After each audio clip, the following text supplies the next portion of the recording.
Hi friends, and welcome to the first episode of Designing in Real Life. I'm your host, Polly Canella. This series is about taking chaotic Pinterest boards and turning them into spaces that look and feel like you.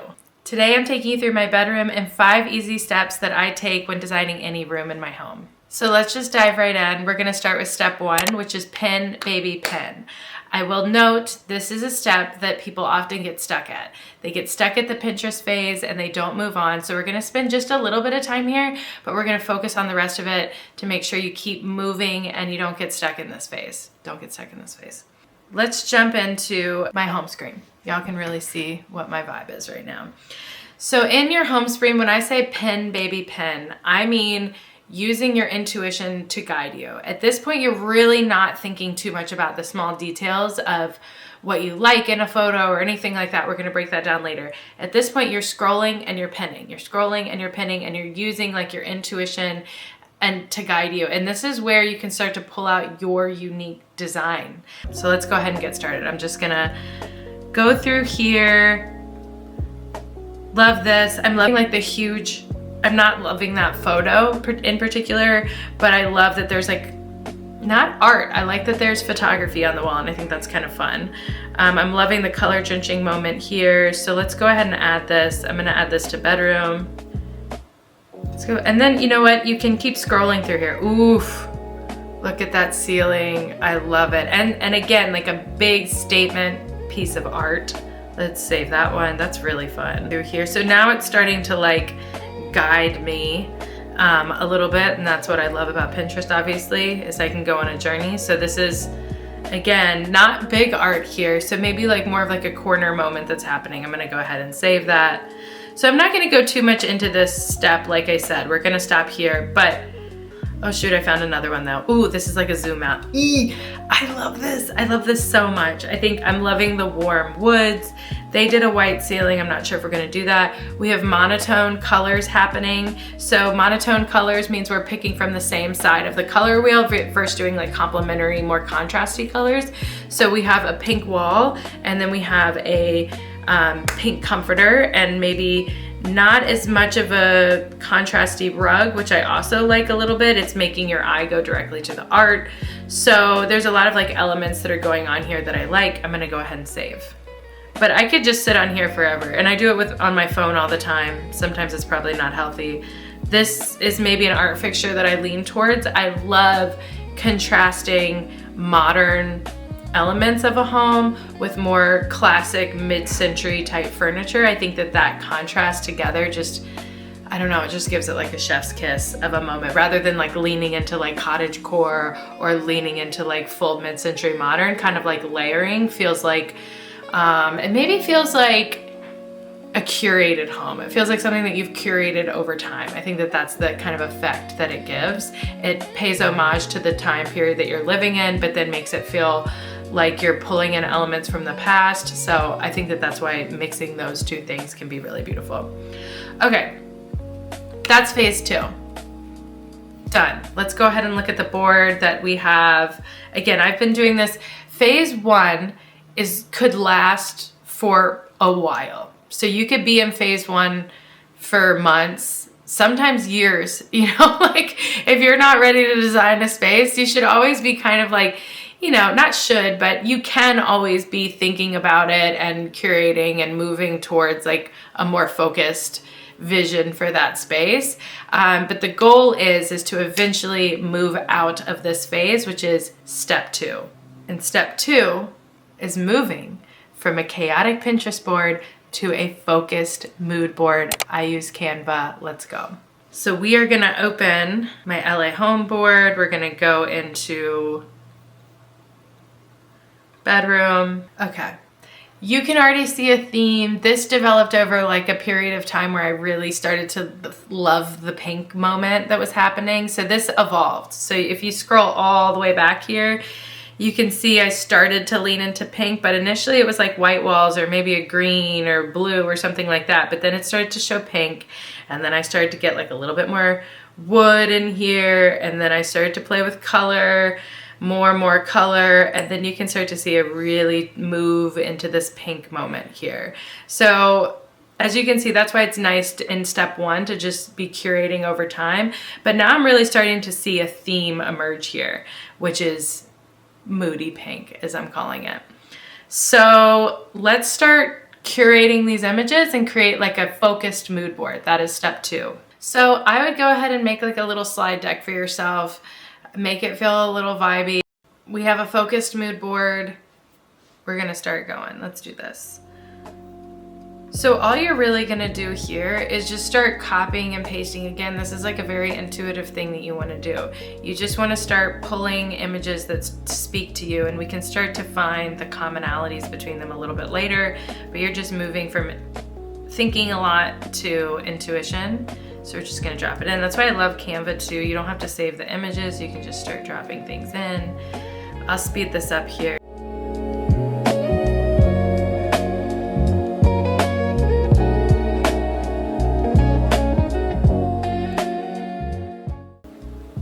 She's kind of cool. I think we like her. I don't know how all of this is gonna come together, but oof, it's just so, like even her outfit is providing some inspiration here. The artwork here, the ceiling is really speaking to me. It doesn't mean that we have to paint the ceiling that color, but maybe we can bring in that color in a totally different way. So it's just good to kind of throw things in there. This one's feeling off to me. I'm gonna go ahead and delete it. Okay, so that's feeling a little bit more focused. Okay, I'm gonna call this step done. So we have created a mood board that took, I don't know, less than 5 minutes. Just if I were to do a quick observation before we move to step 3, I can see that it's a lighter pink. It's maybe like a salmon-y pink, not like a neon or anything like that.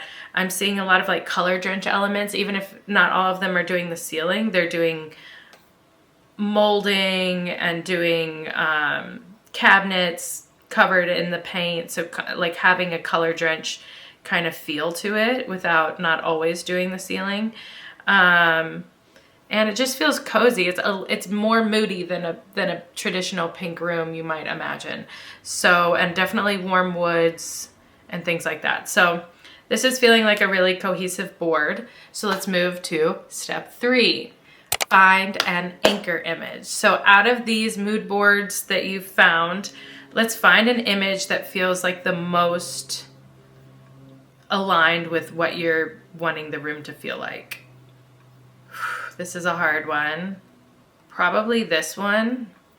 Okay, so I'm gonna use this photo on the left as my anchor image and just notice a few things. The reason we're choosing an anchor image is it can be really overwhelming to notice all of these different elements that are happening in all of these different spaces. So if I have one anchor image, and then I can, if I don't like something in the anchor image, I can always pull to the others for examples and inspiration, but I have one image that's kind of like the vibe that I'm going for. It doesn't have to be exact. So a few things I'll point out about the anchor image and why I chose it. It does have that like mixture of mid-century modern or just kind of like modern lighting mixed with old traditional kind of English style cabinets and things like that.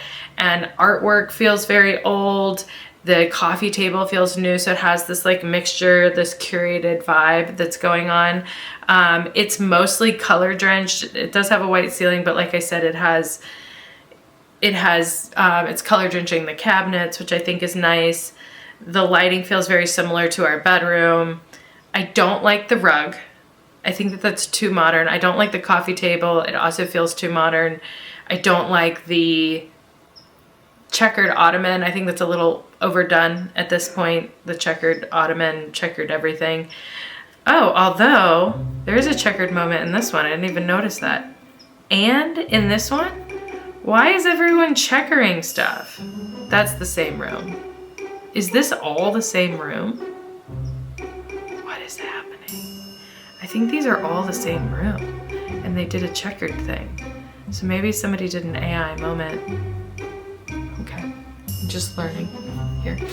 Thanks for going on that journey with me. Anyway, so I mean, checkered in this AI vibe I don't like, but apparently I do like it, and I think it can work. We have checkered in our house.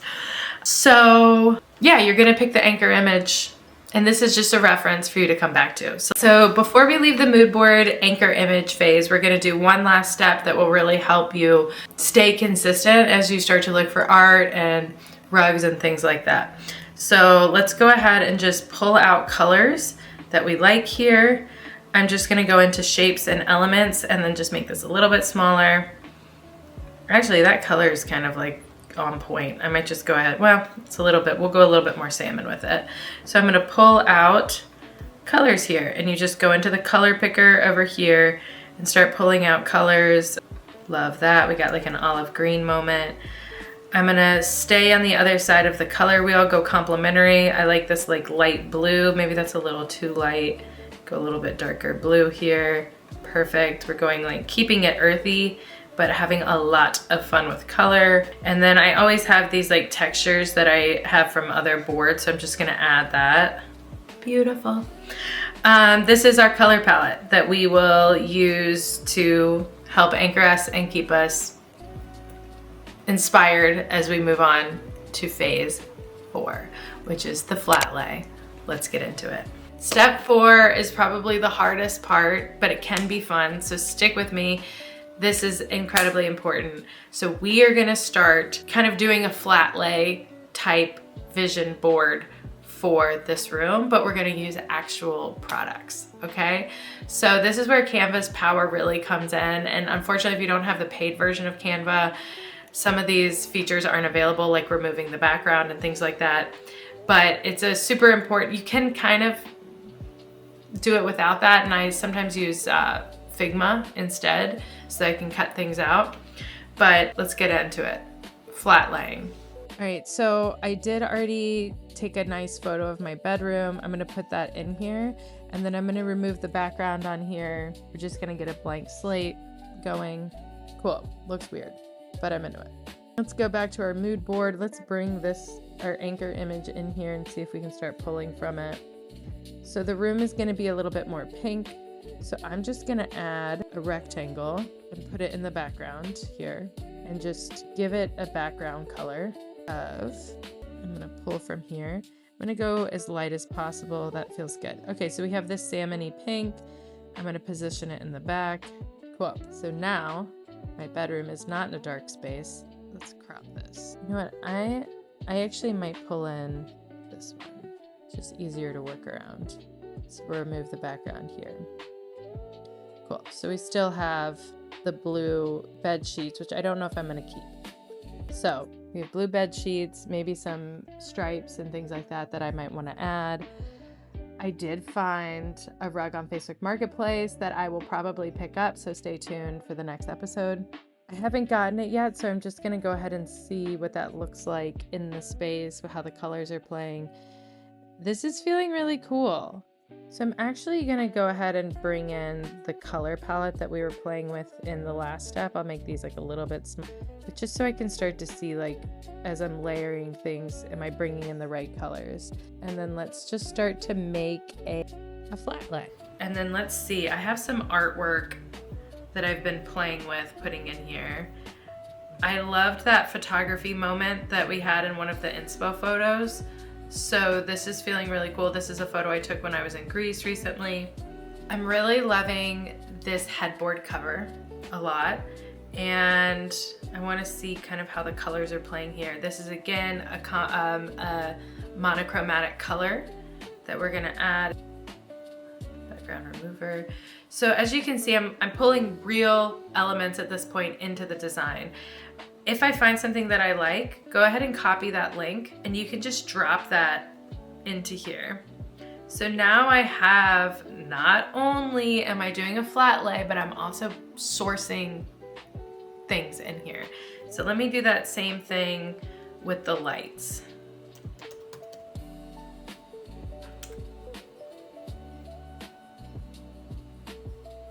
Oh, I hate this. It's leaning very traditional, but I feel like I could have fun with it. So, and they're actually not too far from me. So I'm gonna take these out because that's from like a retailer that I don't know if I should trust. And let's see, I'm gonna remove the background and we're just playing here. But,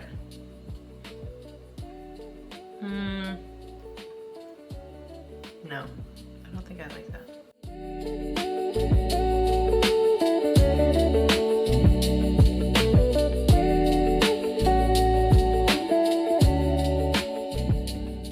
The idea for this is that you really want to make sure that you are not just choosing random things from Pinterest boards. This is like not only a flat lay moment, but it's actually a sourcing moment. Like you want to ground this in what this can actually look like and how you can actually bring this to life.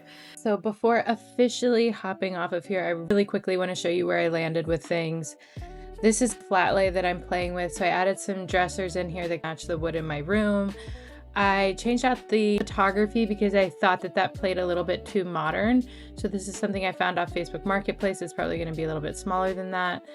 These are some lampshades that I found on Amazon. Thankfully, I don't need to buy it through Amazon. I can buy it directly through Nathan James is the names of these. Last little hack that I want to share with you is that all I did to play with bedding options here was I typed in pink linen sheets on Pinterest. And I think that can be a little bit easier than going on, for instance, like Quince's website and trying to drop in their example photos, because you can play with a lot of different options that people are putting on Pinterest versus just like the run-of-the-mill one color. So you can see that this one's playing with a lot of fun colors here. So I'm going to be painting. This might be the trim color up here. I think we're pulling in a lot of these like colors and textures that we found in previous steps. But this is leaning, I don't know, it might be leaning a little too boho for me, but we're gonna see what it looks like. This is where we landed. I think it's in a really good spot so far. Last but not least, we are moving to the last step, which is AI sometimes. So I am not super against AI. I think AI is terrible at taking a bedroom photo and you asking it to design it for you. It just doesn't, it's not up to date on the vibe. It doesn't know what's cool. It goes really basic, really fast. I like absolutely hate the way AI design stuff for now. Maybe it'll get better, but right now it just feels gross. So for AI, sometimes what I'll actually do is I'll actually bring that flat lay image or some other kind of Picasso image into an AI system and ask it to make it look like real life. So I'm going to give you an example, not of my bedroom, but of a client's space that I did. And it was so fun. And it just made it, I was able to design the entire room, but then it was able to make it look like real life. So let's go ahead and show you what I did there. So this is my client Lauren and Danny's space. This is the before. So this is with everything in there. I went ahead and used Canva to remove everything in the background. So that's another benefit of using Canva. So I had a blank slate to work with. Then I started doing more flat lays and things like that to kind of get the colors in a good spot.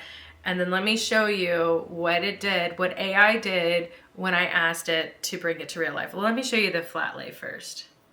Okay, so this was a very early version of it, and I ended up changing the wallpaper and things like that, but I basically just flat laid the actual products that I wanted. You can see that I started linking some of those down here into the space. I put in this new light fixture that they had bought. I put in these cabinets. I removed the background actually on the table and then stuck it back in the space so that I could get some depth behind there.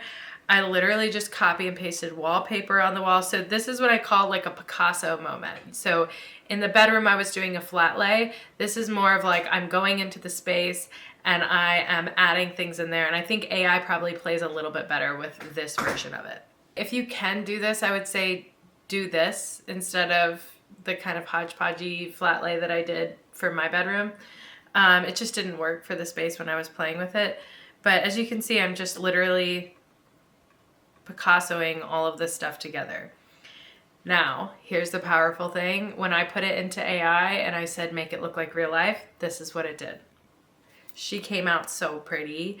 So I was able to put the rug in there. I got the wallpaper up. It's not, everything's not exact, but it really helped start to get a vibe for what we were going for in the space.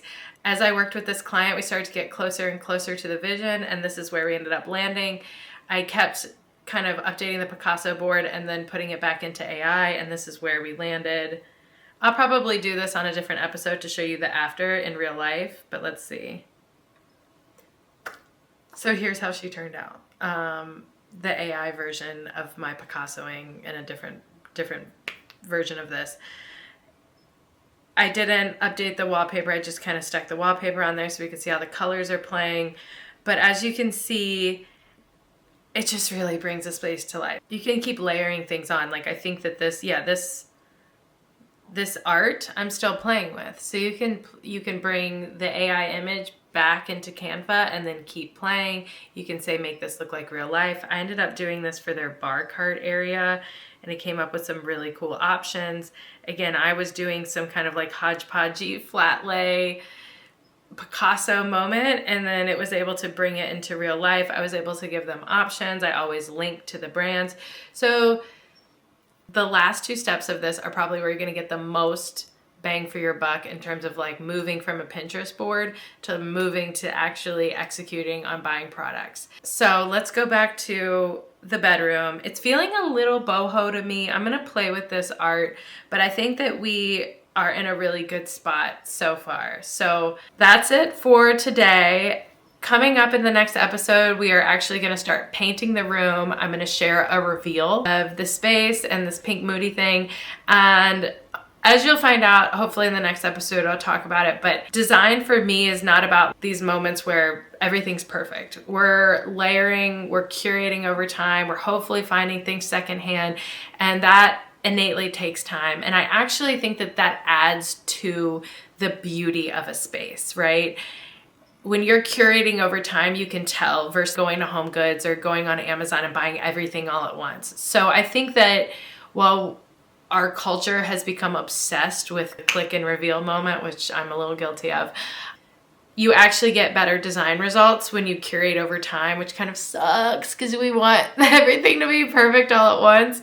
But we're going to be working in this series, building a foundation for my bedroom, building a foundation for my den room, which can't wait to share.